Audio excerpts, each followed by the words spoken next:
Hai teman-teman, balik lagi di Kriteria Movie. Dalam video kali ini, kembali lagi saya akan merangkum sebuah film dari Korea Selatan yang berjudul Part-Time Spy. Film yang dirilis pada tahun 2017 ini menceritakan tentang dua orang agen rahasia dari dua institusi yang berbeda, di mana mereka bekerja sama dalam mengungkap sebuah kasus penipuan yang dilakukan oleh sebuah perusahaan, yang pada awalnya kedua agen ini tak mau bekerja sama satu sama lain. Hingga karena suatu hal, pada akhirnya mereka berdua mau untuk bekerja sama dalam mengungkap kasus penipuan tersebut. Nah, bagaimanakah keseruan ceritanya? Sebelum kita mulai pada pembahasannya, jika kalian suka dengan channel ini, silahkan langsung saja subscribe dan aktifkan lonceng notifikasinya, agar kalian tak ketinggalan video menarik lainnya dari channel ini. Film dimulai dengan memperkenalkan seorang wanita yang bernama Yongsil, di mana Yongsil ini sudah beberapa kali melamar untuk menjadi seorang PNS, namun lamarannya tetap saja ditolak. Dan untuk mengisi masa penganggurannya, ia pun bekerja sebagai tenaga serabutan, mulai dari penjaga toko sampai menjadi seorang driver taksi online. Hingga pada suatu saat, akhirnya ia diterima bekerja di kantor intelijen negara NSA, di usianya yang sudah 35 tahun. Dan itu pun statusnya masih sebagai pegawai kontrak selama 2 tahun. 내 나이 35. 드디어 취업에 성공했다. 비록 2년 계약직이지만. Suatu hari saat Yongsil berada di sebuah kereta, ia melihat ada seorang pencopet yang sedang melakukan aksinya. Melihat hal tersebut, Yongsil berusaha untuk membuat si pelaku agar tak bisa melarikan diri. Bersamaan dengan itu, si pelaku ini ternyata sudah diintai oleh pihak kepolisian yang sedang menyamar. Hingga pada akhirnya seorang polisi wanita bernama Jung-an meringkus si pencopet ini.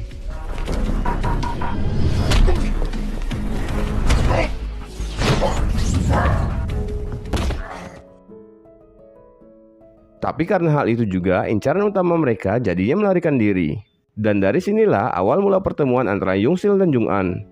Di hari itu, Yongsil dipanggil ke ruangan atasannya yang bernama Deputy Park. Di sana, tanpa sebab yang jelas, Yongsil malah dipecat. Padahal masa kontraknya saat itu masih 3 bulan lagi. Ia juga sebenarnya masih berusaha agar bisa menjadi pegawai tetap. Tapi semua hal itu kandaslah sudah. Tak lama kemudian, Deputy Park mendapatkan sebuah telepon dari seseorang yang mengatasnamakan Departemen Luar Negeri. Orang tersebut meminta agar Deputy Park mentransfer uang sejumlah $500.000 kepadanya. Pada awalnya Deputy Park ragu, tapi karena orang tersebut memberikan penjelasan yang cukup logis, akhirnya Deputy Park pun setuju. Di sisi lain, Yongsil yang mendapatkan telepon dari ibunya mencoba untuk tidak memberitahu ibunya tentang keadaannya saat ini. 아무튼 밥이나 잘 챙겨 드셔. 끊어요. Keesokan harinya, saat Yongsil ingin mengambil sisa gajinya, Yongsil memutuskan untuk menemui Deputy Park sekali lagi, karena siapa tahu ia akan berubah pikiran. Tapi di ruangannya, Deputy Park saat itu terlihat sedang marah-marah, karena ternyata telepon kemarin yang mengatasnamakan Departemen Luar Negeri tak lain adalah penipuan. Menurut karyawannya, itu adalah penipuan bermodus voice phishing. Ia juga berkata jika uang yang telah ditransfer itu langsung dipindahkan ke negara Tiongkok. Mendengar hal itu, tentu saja Deputy Park jadi pusing dibuatnya, karena uang NSA sejumlah $500.000 telah raib ke tangan penipu. Ternyata pada saat itu, Yongsil sedang berada di ruangan Deputy Park, yang secara tak sengaja ia mendengar jika Deputy Park telah ditipu.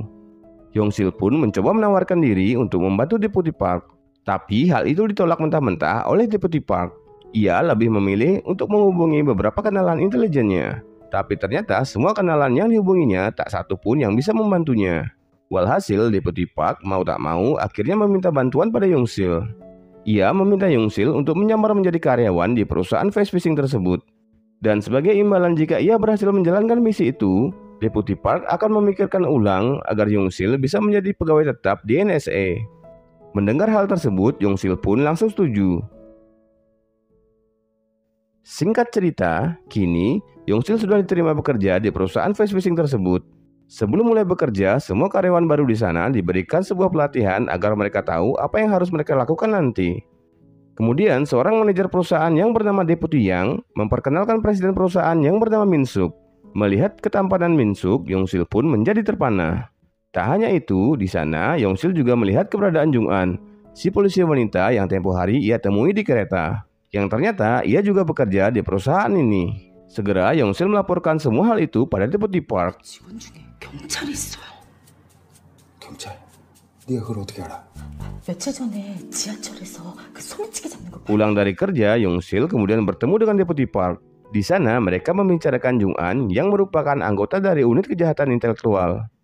Deputy Park juga mengatakan agar Yongsil bisa menangkap lebih dulu bos penipu itu sebelum tim dari Jung-an yang mendapatkannya. Karena ia gengsi dan malu jika harus mengakui jika dirinya telah tertipu oleh komplotan penipu itu. Yongsil pun kemudian diberikan kamarnya tersembunyi dan kartu akses masuk kantor. 있는 듯 없는 듯 스며들어 공기처럼 조용히. Keesokan harinya mulailah Yongsil bekerja di perusahaan itu dan ternyata ia duduk bersebelahan dengan Jung-an. Menjadi seorang penipu voice phishing tidaklah semudah yang ia bayangkan. Banyak orang yang dihubungi oleh Yongsil sudah mengetahui modus penipuan tersebut dan bahkan tak jarang ia mendapatkan cacian dari orang yang ia hubungi.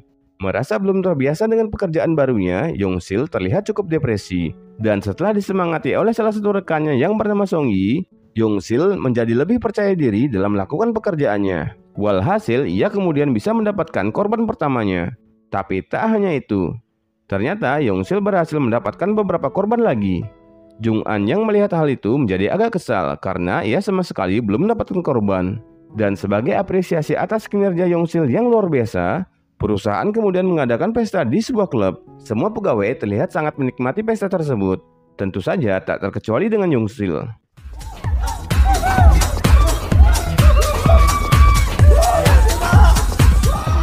Di tengah para pegawai yang sedang menikmati kemeriahan pesta, Jung-an terlihat sedang akan menyadap kartu HP milik Min-suk. Namun hal itu diketahui oleh Yongsil yang sedang ingin mencari toilet. Beruntung karena Yongsil masih dalam keadaan mabuk, ia tak sadar dengan apa yang dilakukan oleh Jung-an. Setelah dari toilet, Yongsil tak sengaja berpapasan dengan Min-suk. Di sana Yongsil mengucapkan terima kasih berkali-kali pada Min-suk. Dan di sana sepertinya Min-suk mulai terpesona dengan Yongsil. Keesokan harinya, Yongsil dibangunkan oleh telepon dari Deputy Park. Ia memberitahu Yongsil agar tidak terlalu mencolok di perusahaan itu. Karena jika tidak, maka status pegawai tetapnya akan terancam. Saat di kantor, Yongsil mendapatkan sebuah permen dari Min-suk. Mendapatkan perlakuan istimewa itu, Yongsil menjadi baper dan salah tingkah. Pada malam harinya, Yongsil menyelinap ke dalam perusahaan. Yang tanpa ia sadari, ternyata Jung-an juga sedang berada di sana. Yongsil kemudian memasang kamera tersembunyi di ruangan Min-suk. Dan karena cahaya senter yang ia pakai, hal itu membuat Jung-an menjadi curiga. Kemudian Jung-an pun menyergap Yongsil.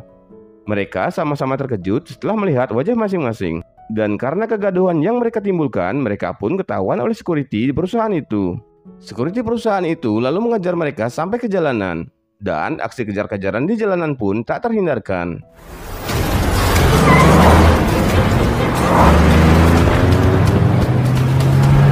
아저씨! 헛기차 사왔어요? Beruntung berkat keahlian Yongsil berkendara, mereka akhirnya berhasil lolos.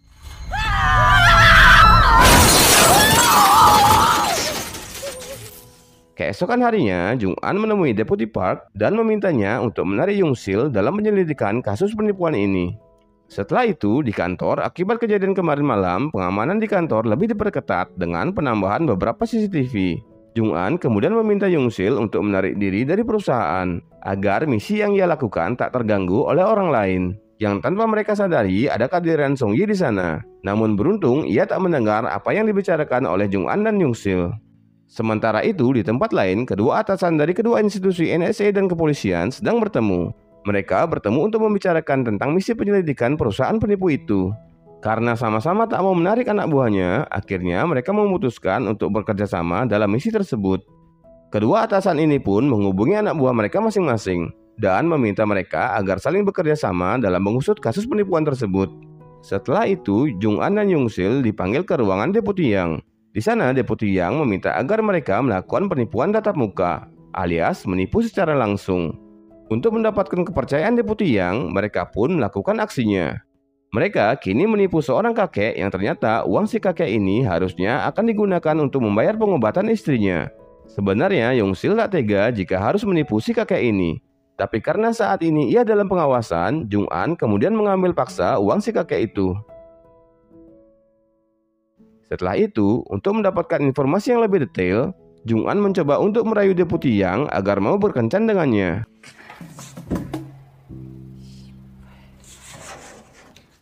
Sementara itu, Deputi Park dibuat kesal karena kamera tersembunyi yang dipasang di ruangan Min-suk rusak terkena air.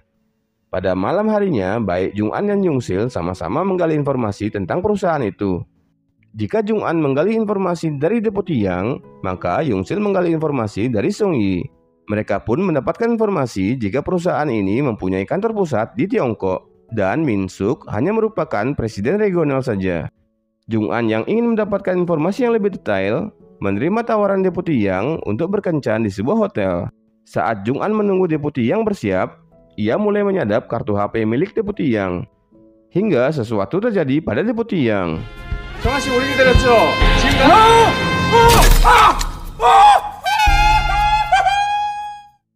Berkat kejadian itu, Jung An pun tak perlu untuk berkencan dengan Deputi Yang. Kemudian Jung An bertemu dengan rekannya. Di sana, si rekan memberikan informasi tentang data kartu seluler milik Min-suk yang tempo hari Jung An sadap. Diketahui jika ternyata hanya ada 2 kontak di kartu itu, yaitu Deputi Yang dan sebuah rumah makan ceker ayam. Di sisi lain, terlihat Deputi Park sedang memasang alat pelacak pada mobil Min-suk. Keesokan harinya, Jung An dan Jung Sil mulai kebingungan karena mereka sama sekali belum mendapatkan informasi yang valid tentang perusahaan ini. Tapi, Jung An kemudian mempunyai ide agar Jung Sil ikut kunjungan rekan kerja, sementara ia akan merayu Min-suk, si presiden perusahaan. Tanpa diduga, ternyata Min-suk sama sekali tak tergoda oleh Jung An.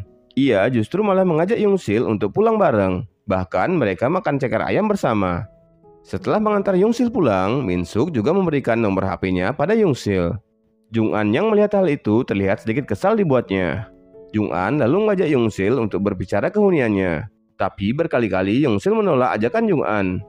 Yang ternyata alasan Jung Sil menolak ajakan Jung An itu adalah karena saat ini ia hanya tinggal di sebuah hunian yang kecil dan kumuh. Hal itu dikarenakan ia menarik semua uang tabungannya dan diberikan pada si kakek tempo hari yang mereka tipu. Melihat keadaan Jung Sil, Jung An pun jadi tak tega.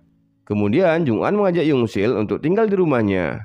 Karena kebaikan Jung An kepadanya, Jung Sil meminta Jung An agar mau menjadi sahabatnya. Pada awalnya Jung An ragu akan hal itu, namun akhirnya ia mau menerima Jung Sil sebagai sahabatnya. 우리 이제 친구하는 거다. 맞지? Sebagai sepasang sahabat yang baik, mereka pun menghabiskan banyak waktu bersama.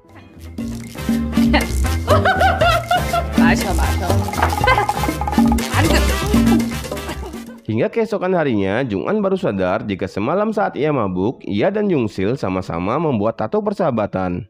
Kesal dengan hal itu, tiba-tiba HP milik Jung Sil berdering. Ternyata Deputi Park yang menelepon. Di sana, Jung An baru mengetahui jika Jung Sil ini sebenarnya bukanlah pegawai NSA, dan bahkan ia adalah pegawai kontrak yang sudah diberhentikan. Di kantor, Deputi yang memberitahu jika akan ada proyek besar yang akan mereka kerjakan dan menawarkan pada para pegawai yang ingin mengambil proyek besar itu. Tanpa aba-aba, Jung An lalu menerima tawaran proyek itu. Ia juga tak lupa untuk mengajak Jung Sil bersamanya. Ternyata yang mereka tipu kali ini adalah markas bantuan logistik kemiliteran. Deputi yang kini mulai melakukan aksinya. Ia mengaku sebagai kepala staf angkatan darat. Dan dengan keahliannya berakting, ia mampu membuat pimpinan markas bantuan logistik itu terperdaya. Dan kini tinggal Jung Sil dan Jung An lah yang akan melaksanakan tugas untuk mengambil uang itu di markas logistik kemiliteran. Tapi sebelum itu, Jung Sil mengabarkan pada Deputi Park tentang rencana penipuan ini. Kemudian Deputi Park menyuruh agar Jung Sil langsung mengambil uang itu dan pergi dari sana. Jung Sil terlihat sedikit ragu karena ia mengkhawatirkan keselamatan Jung An dan timnya nanti. Hingga ketika di basement, mereka berdua mengobrol dan tak sengaja menyebutkan pekerjaan asli masing-masing. Yang tanpa mereka sadari, Song Yi mendengarkan percakapan mereka. Jung An dan Jung Sil pun kini menjalankan aksinya. Ia mengambil uang dari pimpinan markas logistik militer tersebut. Yang walaupun terlihat agak gugup, mereka berhasil untuk mendapatkan uang itu. Tapi ketika akan keluar, Jung An yang membawa koper itu tak sengaja ditabrak oleh seorang tentara. Yang tanpa mereka sadari, koper yang mereka bawa telah tertukar. Mengingat perintah dari Deputi Park, Jung Sil pun langsung mengambil koper itu dan bergegas pergi. Tentu saja Jung An tak membiarkan hal itu. Ia pun segera mengajar Jung Sil. Tapi karena Yongsil sudah lari ke dalam truk tentara yang sedang melintas, Jung-an tak bisa menangkapnya. Jung-an yang ingin pergi kemudian dihadang oleh Deputi Yang dan anak buahnya. Ternyata mereka sudah mengetahui penyamaran dari Jung-an dan Yongsil. Mau tak mau Jung-an pun melawan mereka. Tapi karena kalah jumlah, akhirnya Jung-an dapat ditangkap. Sementara itu, Yongsil yang akan menyerahkan koper itu ke Deputi Park, melihat tentara yang tadi menabrak Jung-an menyerahkan koper yang asli pada Deputi Park. Di sini baru Yongsil mengetahui jika selama ini ia hanya dimanfaatkan oleh Deputi Park. Dan ternyata dari awal Deputi Park memang tak akan mengangkat Yongsil sebagai pegawai tetap. Tak terima dengan hal itu, Yongsil yang cerdik berhasil menukar koper yang asli dengan koper yang palsu.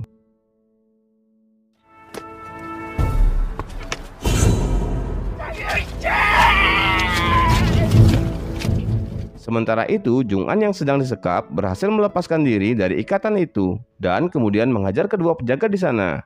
Namun saat akan kabur, ia dihadang oleh Min-suk dan memberitahu jika Yongsil akan datang ke sini untuk menyerahkan uangnya. Mendengar hal itu, Jung-an menyuruh Yongsil agar tak datang ke sini. Tapi karena merasa bersalah pada Jung-an, Yongsil tetap memutuskan akan datang ke sana. Di sisi lain, Deputi Park yang telah memasang alat pelacak di mobil Min-suk mulai mencari keberadaan Min-suk. Dan tim kepolisian yang melihat pergerakan Deputi Park memutuskan untuk mengikutinya. Kini Yongsil telah sampai di tempat itu. Segera ia menghampiri Jung-an dan meminta maaf padanya. Mereka pun pada akhirnya diikat bersama. Dan tak hanya itu, di sana juga dilepaskan 2 ekor anjing buas yang akan menggigit mereka. Tapi siapa sangka ternyata Yongsil bisa mengerti bahasa anjing. 장영실.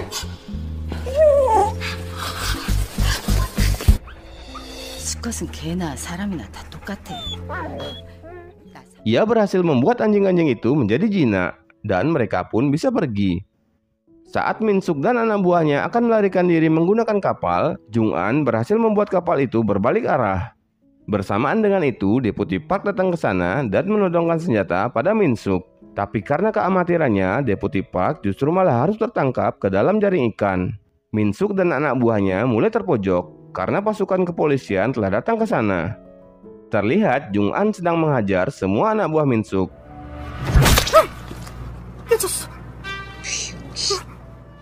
Saat Min-suk akan kabur menggunakan mobil, tanpa diduga dari arah samping Yongsil menabrak mobil itu. Min-suk yang terluka melarikan diri dari sana. Yongsil kemudian mengejar Min-suk dengan mengikuti ceceran darah yang ada di jalan. Setelah berhasil menemukan Min-suk, di situ justru Yongsil yang berhasil disandera oleh Min-suk. Ia pun mengancam pihak kepolisian dengan menodongkan senjata ke Yongsil. Melihat sahabatnya dalam bahaya, Jung-an kemudian melemparkan senjata ke arah Min-suk. Yang tanpa diduga di sana Yongsil lalu membanting Min-suk hingga tak berdaya. 에이, 진짜 왜 자꾸 나 열받게 하냐고요. 나 장영실 비정규직이라고 지금 무시하냐고요. 너! Akhirnya Min-suk dan anak buahnya berhasil ditangkap oleh pihak kepolisian. Di akhir film, persahabatan Yongsil dan Jung-an terlihat semakin akrab dengan adanya kejadian ini. Mereka berdua kemudian memamerkan tato yang mereka buat sebagai tanda persahabatan antara mereka. Dan film pun tamat. Terima kasih bagi teman-teman yang telah menyaksikan video ini sampai akhir. Dan jika kalian suka dengan channel ini, silahkan langsung saja subscribe dan aktifkan lonceng notifikasinya agar kalian tak ketinggalan video menarik lainnya dari channel ini. Sampai jumpa pada video selanjutnya.